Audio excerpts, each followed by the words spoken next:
Hi friends, welcome to Roshni's world. ഇന്ന് ചെറുപരിപ്പ് വെച്ചിട്ടുള്ളൊരു പായസ റെസിപ്പി ആയിട്ടാണ് വന്നിരിക്കുന്നത്. ഈ ചെറുപരിപ്പ് പായസം എങ്ങനെ ഉണ്ടാക്കുന്നതെന്ന് നോക്കുന്നതിന് മുൻപ് ഞാൻ എപ്പോഴും പറയുന്നത് പോലെ എൻ്റെ ചാനൽ നിങ്ങൾ ആദ്യമായിട്ടാണ് കാണുന്നതെങ്കിൽ ലൈക്ക് ചെയ്യാനും സബ്സ്ക്രൈബ് ചെയ്ത് സപ്പോർട്ട് കൂടെ തരണേ. ഇനി പായസത്തിന് വേണ്ടിയിട്ട് ആദ്യം തന്നെ തേങ്ങാപ്പാലൊന്ന് എടുത്ത് വെക്കാം. അപ്പോൾ 1.5 മുറി തേങ്ങയുടെ പാലാണ് എടുക്കുന്നത്. അപ്പോൾ ആദ്യം തന്നെ ഒന്നാം പാൽ എടുത്തിട്ട് മാറ്റി വെക്കാം. അപ്പോൾ ഇത്രയും തേങ്ങ എടുത്തിട്ടുണ്ട്. കുറച്ച് വെള്ളം ഒഴിച്ചു കൊടുക്കാം ഒന്നാം പാൽ എടുക്കുമ്പോൾ കേട്ടോ.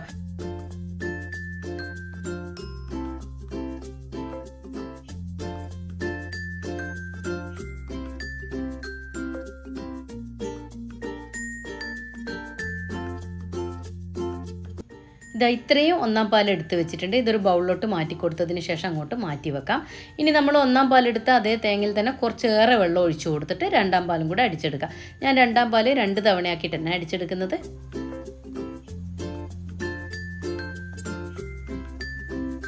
ഇപ്പോൾ 2 തവണയാക്കിയിട്ട് അടിച്ചെടുത്തിട്ട് ഇത്രയും എടുത്തിട്ടുണ്ട്.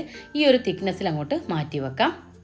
ഇനി നമുക്ക് മധുരത്തിന് ആവശ്യമായിട്ട് വെല്ലം ഒന്ന് മെൽട്ടാക്കി എടുക്കാം. ഏകദേശം ഒരു 3/4 കിലോ തന്നെ വെല്ലം എടുത്തിട്ടുണ്ട്. മധുരം നിങ്ങൾക്ക് എത്രത്തോളം വേണം അതിനനുസരിച്ച് കൂട്ടുകയും കുറയ്ക്കുകയും ചെയ്യാം കേട്ടോ. ഇനി ഒരു 1/2 കപ്പോളം വെള്ളം ഒഴിച്ചു കൊടുത്തിട്ടുണ്ട്. ഇനി ഇതൊന്ന് മെൽട്ടായി വരട്ടെ. ഇനി ചെറുപരിപ്പാന്ന് എടുത്തിട്ടുള്ളത്. 3/4 കിലോളം ചെറുപരിപ്പാന്ന് എടുത്തിട്ടുള്ളത്. സാധാരണ പരിപ്പല്ല കേട്ടോ, ഈ ഒരു പരിപ്പാന്ന് എടുക്കേണ്ടത്. ഇനി നമുക്ക് ഇതൊരു പാനിലേക്ക് ഇട്ടിട്ടൊന്ന് വറുത്തെടുക്കാം. അതിന് ശേഷമാണ് ഞാൻ കഴുകി എടുക്കുന്നുള്ളൂ. അപ്പോൾ ഇതൊന്ന് വറുത്തെടുക്കാനായിട്ട് പാനിലേക്ക് ഇട്ട് കൊടുക്കാം. ഇപ്പോൾ ചെറുപരിപ്പ് ഒന്ന് ചെറുതായിട്ടൊന്ന് ഗോൾഡൻ ബ്രൗൺ നിറായിട്ടുണ്ട്. ഈ സമയത്ത് ഞാൻ ഇതിൽ നിന്ന് ഒരു 1/4 കപ്പോളം മാറ്റി വെക്കുന്നുണ്ട്. അതെന്തിനാണെന്ന് ഞാൻ പറഞ്ഞു തരാം. ഇപ്പോൾ ഇനി ഇതൊന്ന് ബാക്കി ഇത്രയും ഞാൻ എടുത്ത് വെച്ചിട്ടുണ്ട്. ഇനി ബാക്കി വന്ന ചെറുപരിപ്പില്ലേ, അത് നല്ലൊരു ഗോൾഡൻ ബ്രൗൺ നിറാവുന്നവരൊന്ന് വറുത്തെടുക്കാം. ഇപ്പോൾ ചെറുപരിപ്പ് ഒന്നുകൂടെ ഒന്ന് നന്നായിട്ട് വറുത്തെടുത്തിട്ടുണ്ട്. ഇത് ഞാൻ ഇനി ഒരു ബൗളിലോട്ട് മാറ്റി കൊടുക്കുന്നുണ്ട്. ഇതിനി കഴുകിയിട്ട് ഒന്നുകൂടെ ഒന്ന് വേവിച്ചെടുക്കാനുള്ളതാണ്. അപ്പോൾ ഇനി ഇതൊന്ന് കഴുകിയെടുത്ത് കൊണ്ടുവരട്ടെ. ഇപ്പോൾ ഇതുപോലെ ഒന്ന് കഴുകിയെടുക്കുക. ഇതുപോലെ കഴുകിയെടുത്തതിന് ശേഷം വേണം വേവിച്ചെടുക്കാൻ. ഇനി ഇതിലോട്ട് നല്ല തിളച്ച വെള്ളം ഒഴിച്ചു കൊടുത്തിട്ട് വേണം വേവിച്ചെടുക്കാൻ. എന്നിട്ടൊന്ന് നന്നായിട്ടൊന്ന് മിക്സ് ചെയ്ത് യോജിപ്പിച്ചെടുക്കാം. ഇനി ഇതൊന്ന് അടച്ചു വെച്ചൊന്ന് കുക്ക് ചെയ്തെടുക്കാം. നിങ്ങൾക്ക് വേണമെങ്കിൽ കുക്കറിലും വേവിച്ചെടുക്കാം കേട്ടോ. ഇപ്പോൾ ഞാൻ ഇതുപോലെ ഒന്ന് വേവിച്ചെടുത്തിട്ടുണ്ട്. ഇതിപ്പോൾ വല്ലാണ്ടങ്ങ് വെന്ത് ഉടഞ്ഞിട്ടില്ല. ഞാനിപ്പോൾ തവി വെച്ചിട്ട് തന്നെ ഒന്ന് ജസ്റ്റ് ഒന്ന് ഉടച്ചു കൊടുക്കുന്നുണ്ട്. കണ്ടോ, ഇത്രയും ഒന്ന് വെന്ത് വന്നിട്ടുള്ളൂ. അപ്പോൾ ഞാനിപ്പോൾ അധികം അങ്ങ് വേവിച്ചെടുക്കാതെ ഒന്നിങ്ങനെ തവി കൊണ്ട് തന്നെ ഒന്നിങ്ങനെ ജസ്റ്റ് ഒന്നിങ്ങനെ ഉടച്ചു കൊടുക്കുമ്പോൾ തന്നെ ഉടയും. ഞാൻ മുഴുവനും ഉടച്ചു കൊടുക്കേണ്ടെന്ന് വിചാരിച്ചിട്ടാണ് കൂടുതൽ വേവിക്കാതിരുന്നത്. ഇനിയിപ്പോൾ നമ്മൾ രണ്ടാം പാൽ ഒഴിച്ചിട്ട് ഒന്നുകൂടെ ഒന്ന് കുക്ക് ചെയ്യുന്നുണ്ട്. അപ്പോൾ ഒന്നുകൂടെ ഒന്ന് അതിൽ കിടന്നൊന്ന് വെന്ത് വന്നോളൂ. ഇപ്പോൾ രണ്ടാം പാലൂടെ ഞാൻ ഇതിലേക്ക് അങ്ങ് ഒഴിച്ചു കൊടുക്കുന്നുണ്ട്. ഇനി ഈ പരിപ്പും ഈ രണ്ടാം പാലിൽ കിടന്നിട്ട് ഒന്നുകൂടെ ഒന്ന് വെന്ത് വരട്ടെ. ഈ രണ്ടാം പാൽ ഒഴിക്കുമ്പോഴും മുഴുവനായിട്ട് ഒഴിച്ചു കൊടുക്കണ്ട. ഇതിൽ നിന്നൊരു 1/4 കപ്പോളം ഏകദേശം ഇത്രത്തോളം ഞാൻ മാറ്റി വെക്കുന്നുണ്ട്. അതെന്തിനാന്ന് പറഞ്ഞു തരാം. ഇനി ഈ രണ്ടാം പാലിൽ കിടന്നിട്ട് ഈ പരിപ്പ് ഒന്ന് വെന്ത് വരട്ടെ. അപ്പോൾ നന്നായിട്ട് ഒട്ടും കട്ടയില്ലാതെ ഒന്ന് മിക്സ് ചെയ്ത് കൊടുക്കാം.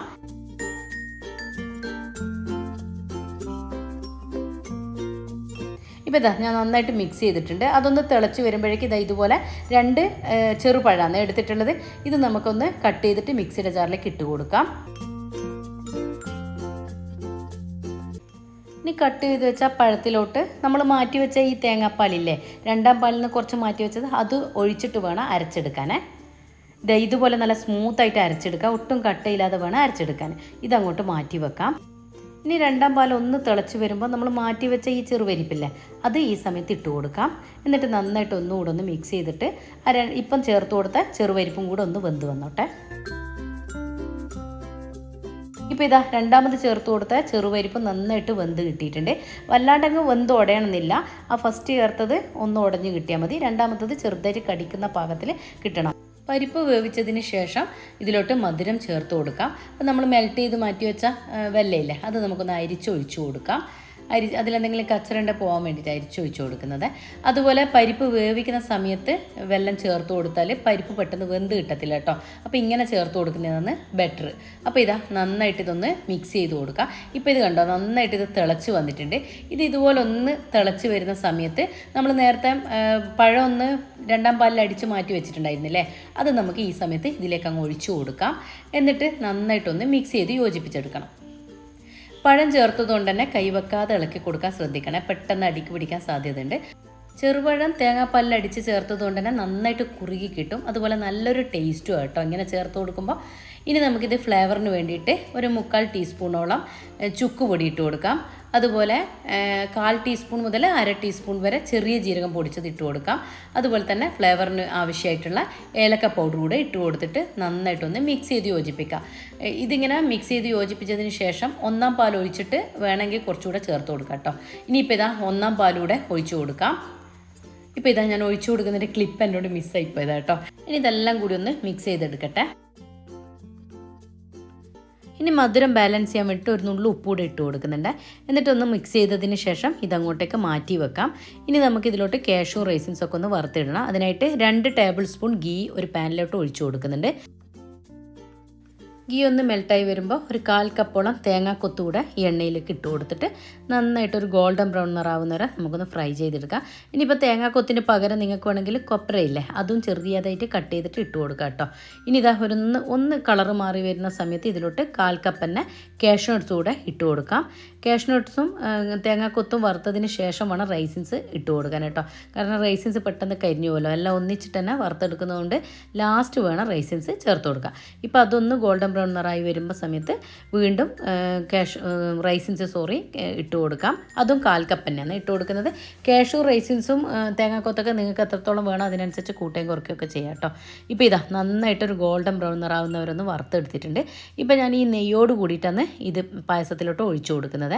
അപ്പോൾ നിങ്ങൾ പരിപ്പ് വേവിക്കുന്ന സമയത്ത് 1-2 ടേബിൾ സ്പൂൺ ഗീ ചേർത്ത് കൊടുക്കുന്നുണ്ടെങ്കിൽ ഈ സമയത്ത് വളരെ കുറച്ച് ഗീ ഇട്ട് കൊടുത്താൽ മതി കേട്ടോ. ഇപ്പോൾ നമ്മുടെ പായസം ഇവിടെ റെഡി ആയിട്ടുണ്ട്. വളരെ ഈസി ആയിട്ട് തയ്യാറാക്കിയെടുക്കാൻ പറ്റിയ പായസമല്ല. അപ്പോൾ ഞാനിപ്പോൾ ഇതൊരു സെർവിങ് ബൗളിലോട്ട് മാറ്റി കൊടുക്കുന്നുണ്ട്. അതുപോലെ നേരത്തെ പായസത്തിലോട്ട് കാഷ്യൂ റൈസിൻസൊക്കെ ഇട്ട് കൊടുക്കുന്ന സമയത്ത് കുറച്ച് ഞാൻ മാറ്റി വെച്ചിട്ടുണ്ടായിരുന്നേ. അത് ഞാൻ ഈ സമയത്ത് ഇട്ട് കൊടുക്കുന്നുണ്ട്. നിർബന്ധമൊന്നുമില്ല, അന്നേരം തന്നെ നിങ്ങൾക്ക് ഒന്നിച്ചങ്ങ് മിക്സ് ചെയ്ത് കൊടുക്കേണ്ടതേ ഉള്ളൂ. അപ്പോൾ ഞാനൊരു ഭംഗിക്ക് വേണ്ടി അങ്ങനെ ഇട്ട് കൊടുത്തതേ ഉള്ളൂ. ഇപ്പോൾ ഇതാ ടേസ്റ്റി ഈസി ആയിട്ടുള്ള ചെറുപരിപ്പ് പായസം ഇവിടെ റെഡി ആയിട്ടുണ്ട്. ഇത് നിങ്ങൾ എന്തായാലും ഒന്ന് ട്രൈ ചെയ്ത് നോക്കണം. ഞാൻ ഇതിന് മുൻപ് ഇതേപോലെ ഒന്ന് ചെയ്തിട്ടുണ്ടായിരുന്നു. പക്ഷേ അന്ന് ഞാൻ പറഞ്ഞതുപോലെ ഇതിൽ പഴമൊന്നും ചേർത്തിട്ടുണ്ടായിരുന്നില്ല. ഇതെനിക്ക് വേറൊരാൾ പറഞ്ഞു തന്നൊരു റെസിപ്പി ആയിരുന്നേ. കാരണം പഴം ചേർത്ത് കൊടുക്കുമ്പോൾ അതിനുണ്ടാവുന്ന ഞാൻ പറഞ്ഞല്ലോ കുറച്ചൊന്ന് കുറുകി കിട്ടും. അതുപോലെ നല്ലൊരു ടേസ്റ്റുമാണ്. ഞാൻ ഇതിന് മുൻപ് ഒരു 3 years മുന്നേ ഒക്കെ ഇത് ചെയ്തിട്ടുണ്ടായിരുന്നേ. അപ്പോൾ ആ സമയത്ത് ഞാൻ പഴം ചേർക്കാതെയായിരുന്നു ചെയ്തത്. പക്ഷേ ടേസ്റ്റിന് വ്യത്യാസമൊന്നുമില്ല. കുറച്ചുകൂടെ ഒന്ന് മുന്നിട്ട് നിൽക്കുന്നത് ഈ പഴം ചേർക്കുമ്പോൾ തന്നെയാണ് കേട്ടോ. അപ്പോൾ നിങ്ങൾ ഇതെന്തായാലും ഒന്ന് ട്രൈ ചെയ്ത് നോക്കുക. എന്നിട്ട് ഇതിൻ്റെ ഫീഡ്ബാക്ക് അറിയിക്കുക. ഇഷ്ടമാവുകയാണെങ്കിൽ കൂട്ടുകാർക്ക് ഫാമിലിക്ക് ലിങ്ക് ഷെയർ ചെയ്ത് കൊടുക്കുക. ആദ്യമായിട്ടാണ് എൻ്റെ ചാനൽ കാണുന്നതെങ്കിൽ ലൈക്ക് ചെയ്യാനും സബ്സ്ക്രൈബ് ചെയ്ത് സപ്പോർട്ട് കൂടെ തരണേ. അതുപോലെ ഞാൻ ഇതിന് മുൻപും ഒരുപാട് വീഡിയോസ് ചെയ്തിട്ടുണ്ട്. കർക്കിടക സ്പെഷ്യലായിട്ട് ഇപ്പോൾ എള്ളു അവിലും കർക്കിടക അപ്പം അതുപോലെ ഈത്തപ്പഴ ലേഹ്യം അങ്ങനെ ഒരുപാട് വീഡിയോസ് ചെയ്തിട്ടുണ്ട്. കാണാത്തവരുണ്ടെങ്കിൽ അതൊക്കെ ഒന്ന് കണ്ടു നോക്കുക. അപ്പോൾ പുതിയ വീഡിയോയിൽ കാണുമ്പോഴേക്കും താങ്ക് യു.